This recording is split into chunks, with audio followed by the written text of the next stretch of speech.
நீங்கள் இந்த வீடியோ பார்த்துக்கிட்டு இருக்கிற டைமில் 7 out of 10 people வந்து தப்பான ஷூஸஸ் தான் போடுறாங்கன்னு சொன்னால் நம்புவீங்களா? Your footwear isn't just your style. It's your personal brand. நான் சொல்ல போகிற இந்த 5 சிம்பிள் ஸ்டெப்ஸை நீங்கள் ஃபாலோ பண்ணிங்கன்னா you will find your perfect fit. The rule of thumb. நீங்கள் ஷூஸ் ட்ரை பண்ணும்போது கண்டிப்பாக ஒரு தம் ஸ்பேஸ் இருக்கிற மாதிரியாவது பார்த்துக்கோங்க. நீங்கள் லெதர் ஷூஸ் வாங்குறீங்கன்னா கொஞ்சம் கேர்ஃபுல்லாக இருங்க. Because leather is a breathable material. So நீங்கள் யூஸ் பண்ண அது நல்லாவே எக்ஸ்பேண்ட் ஆகும். This is for all the girls. நீங்கள் ஹீல்ஸ் வாங்குறதுக்கு ஃப்ளாட்ஸ் வாங்குறதுக்கு கண்டிப்பாக சைஸ் டிஃப்ரென்சஸ் இருக்குது. சப்போஸ் நீங்கள் ஃப்ளாட்ஸில் சைஸ் 10 யூஸ் பண்ணுறீங்கன்னா ஹீல்ஸில் பார்த்தீங்கன்னா you won't be using the same size. நீங்கள் கண்டிப்பாக ஒரு சைஸ் இல்லை 2 சைஸ் கம்மியாக தாங்க ஆகும். This is for all the men out there. நீங்கள் ஸ்லைட்ஸுக்கும் ஷூஸுக்கும் சைஸ் டிஃப்ரென்சஸ் நிறைய இருக்குது.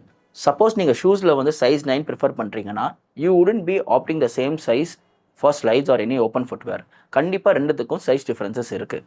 The last and easy step to find your perfect fit is, நீங்கள் எந்த ஃபுட்வேர் ஸ்டோர் போனாலும் நீங்கள் சூஸ் பண்ணுற ஃபுட்வேரை மினிமம் ஒரு 5 minutes நடந்து பாருங்கள். ஏன்னா நீங்கள் வாக் பண்ணால் மட்டும்தான் உங்களுக்கு கம்ஃபர்ட் அண்ட் ஃபிட் கண்டிப்பாக தெரியும். I hope this video is useful for you. For more footwear related contents, follow our page.